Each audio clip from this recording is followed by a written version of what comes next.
बिस्मिल्लाहिर्रहमानिर्रहीम। अस्सलाम वालेकुम स्टूडेंट्स, आज हम अपना टॉपिक स्टार्ट करेंगे, रेगुलर टॉपिक।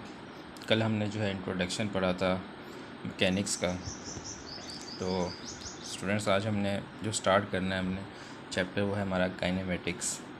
और जो आपने स्टूडेंट कल बुक का पूछा था, तो बुक जो आपने यूज़ करनी है वही जो आपने लास्ट सेमेस्टर में आई थिंक यूज़ की है, मैकेनिक्स प्रोफेसर अब्दुल सलाम साहब की, वही आपने यूज़ करनी है। वही उसी में से ही हमारा ये कोर्स आउटलाइन जो है वो उसी में से ही है, वही हमारा कंप्लीट हो जाएगा। तो हमारा जो है उस बुक में मैकेनिक्स की जो आपके पास बुक है उसका जो 7 चैप्टर है काइनेमेटिक्स, वो हम पढ़ेंगे इसमें। तो उसमें जो है जितनी भी टॉपिक्स हैं उससे रिलेटेड वेलोसिटी एंड एक्सेलरेशन से वही हमने पढ़ना है यहाँ पे। तो काइनेमेटिक्स आज हमने स्टार्ट करनी है। काइनेमेटिक्स क्या है? कल मैंने इसके बारे में आपको थोड़ा सा बताया था जब हम पार्ट्स ऑफ मैकेनिक्स पढ़ रहे थे। तो काइनेमेटिक्स जो है वो ब्रांच है इसकी मैकेनिक्स की, जिसमें हम बॉडीज़ की मोशन के बारे में स्टडी करते हैं और उन बॉडीज़ और उनकी मोशन, उस मोशन को स्टडी करते हैं, मूवमेंट को, जो फोर्स लगाने के बाद हमें देखने को मिलते हैं। फर्ज़ किया कि आपने किसी भी बॉडी पर फोर्स लगाई, तो उस फोर्स के नतीजे में उसमें जितना भी वेलोसिटी पैदा होती है, जितना भी वो डिस्टेंस ट्रैवल करता है, डिस्प्लेसमेंट पैदा होता है, इसके अलावा जितना टाइम लगता है, जितनी एनर्जी उसमें पैदा होती है, हम उसको स्टडी करेंगे। जबकि जो फोर्स हमने लगाई थी, कितने टाइम के लिए लगाई थी, कितनी फोर्स लगाई थी, कितनी एनर्जी थी उसमें, वो जो है हम उसमें कंसीडर नहीं करते। जबकि जो फोर्सेस की वजह से जो इफ़ेक्ट पैदा हो रहा होता है उसमें, उसको हम स्टडी करते हैं, वो हम देखते हैं काइनेमेटिक्स में।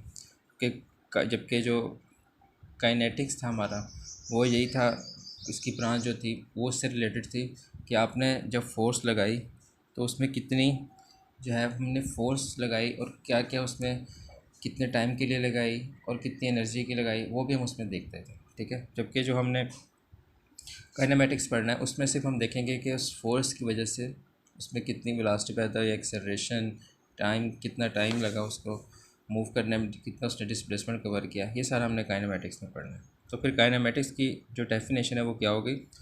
वो अगर हम देखें, the study of motion of bodies without reference two forces acting is called kinematics.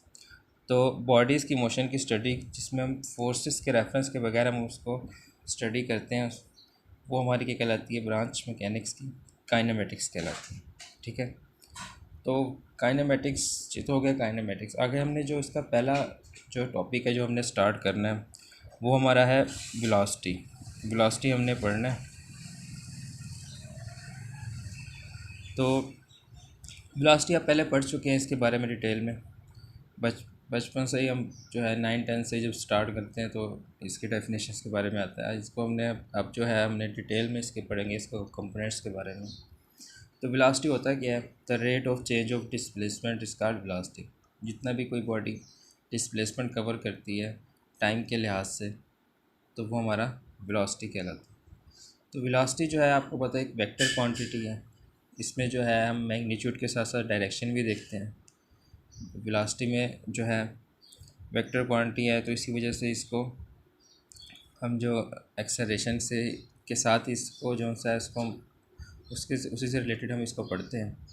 इसकी जो दूसरी टर्म होती है वो इससे मिलती जुलती वो स्पीड होती है, लेकिन उसमें जो है हम डायरेक्शन नहीं देखते, सिर्फ मैग्नीट्यूड देखते हैं। तो इसी वजह से वेलोसिटी और स्पीड पर डिफरेंस बस यही है कि इसमें जो है मैग्नीट्यूड के साथ साथ डायरेक्शन भी हम देखते हैं जब वेलोसिटी को हम स्टडी करते हैं। अब अगर हम वेलोसिटी को देखें तो वेलोसिटी को नॉर्मली तो हमें पता है इसकी डेफिनेशन का। तो अगर हम इसको वैसे स्टडी करें, हमने अगर इसकी कंपोनेंट्स के बारे में जानना है, तो हम कहते हैं कि फ़र्ज़ किया कि कोई भी पार्टिकल है वो अपना एक डिस्प्लेसमेंट कवर करता है पॉइंट ए से बी तक। ठीक है। कोई भी पार्टिकल है वो ए से बी तक डिस्प्लेसमेंट कवर करता है। तो हम कहते हैं कि किसी भी इसके पॉइंट पी को ले लेते हैं।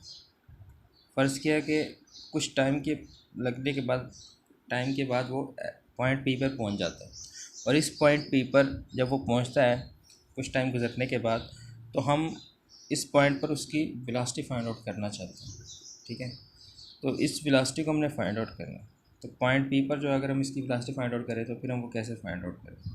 फ़र्ज़ किया कि इस टाइम तक पहुंचने के लिए पॉइंट पी पर वो पहुंचा पार्टिकल, तो उसका जो ओरिजिन से हमने डिस्टेंस लेना है वो हम ले लेंगे उसका डिस्टेंस ओरिजिन से आर। ये उसका ओरिजिन मान लिया हमने, ओरिजिन से जो डिस्टेंस लिया इस पॉइंट पी का वो हमने आर के इक्वल लिख दिया। ठीक है, तो अब हम कहते हैं कि इस पॉइंट ने पॉइंट पी से पार्टिकल जब पॉइंट क्यू पर जाता है, एक और हमने यहाँ पे पॉइंट ले लिया जिसको हमने नाम दे दिया पॉइंट क्यू का। ठीक है, अब हम कहते हैं कि पार्टिकल जो है पॉइंट पी से पॉइंट क्यू तक और डिस्टेंस कवर करता है। पॉइंट पी से पॉइंट क्यू तक पहुंचने के लिए इसको थोड़ा सा और टाइम लगता है, डेल्टा टाइम जिसको हम बोलते हैं, डेल्टा टी बोलते हैं। ठीक है, तो जो यहाँ से यहाँ तक इसको थोड़ा सा टाइम लगा है, इसने डिस्प्लेसमेंट कवर किया है यहाँ तक पहुँचने में पॉइंट पी से पॉइंट क्यू तक, तो जाहिर सी बात है कि ओरिजिन से भी इसका यहाँ से डिस्प्लेसमेंट कवर हुआ है, वो थोड़ा सा ज़्यादा डिस्प्लेसमेंट इसने कवर किया ओरिजिन से। तो इसको हमने अगर आर नाम दिया था पोजीशन वेक्टर आर का, तो जो हम इस वेक्टर को नाम देंगे, हम इसको लिख देंगे आर प्लस हमारा डेल्टा आर ये हो जाएगा, डेल्टा आर के इक्वल हम इसको लिख देंगे। ठीक है, तो ये तो हो गया हमारा, और ओरिजिन से हमने जो क्यू का डिस्टेंस लिया जिसको हमने क्या दिया डेल्टा आर के इक्वल हमने दिया। ठीक है, और जो यहाँ से यहाँ तक का जो हमने फिर डिस्टेंस लिया उसको हमने लिख दिया डेल्टा आर के। ठीक है, तो ये जो डिस्टेंस था हमारा पोजीशन वेक्टर ये आर था, और ओरिजिन से पी तक का जब पॉइंट पी से क्यू तक फिर गया पार्टिकल, तो ओ से जो फिर हमने ओरिजिन से क्यू तक का डिस्टेंस लिया वो हमारा कितना बन गया आर प्लस डेल्टा आर के इक्वल हमने ले लिया, क्योंकि वो उससे थोड़ा सा ज़्यादा है डिस्टेंस। तो फिर यहाँ से जब उसने यहाँ तक का डिस्टेंस लिया हमने देखा तो उसको हमने डेल्टा आर का नाम दे दिया। तो ये तो हमने हो गया इसका थोड़ा सा पढ़ लिया, स्टडी कर लिया कि कैसे पार्टिकल ने मूव किया ए से बी तक की उसकी ट्रेजेक्टरी थी। तो हम कह सकते हैं कि अगर हमने वैसे लिखना हो, let a particle moves from point A to B, its trajectory is from point A to B, then a particle moves from point A at some point P in time interval T. तो A से P तक पहुंचने में उसको time T लगा। After time T then we start the, फिर हमने जो है ओरिजिन से पी तक का जो डिस्टेंस लिया, we draw the position vector R from origin to point B. और जो है इसके बाद जो है फिर मैं आपको इससे आगे जो है नेक्स्ट वीडियो में बताता हूँ इससे।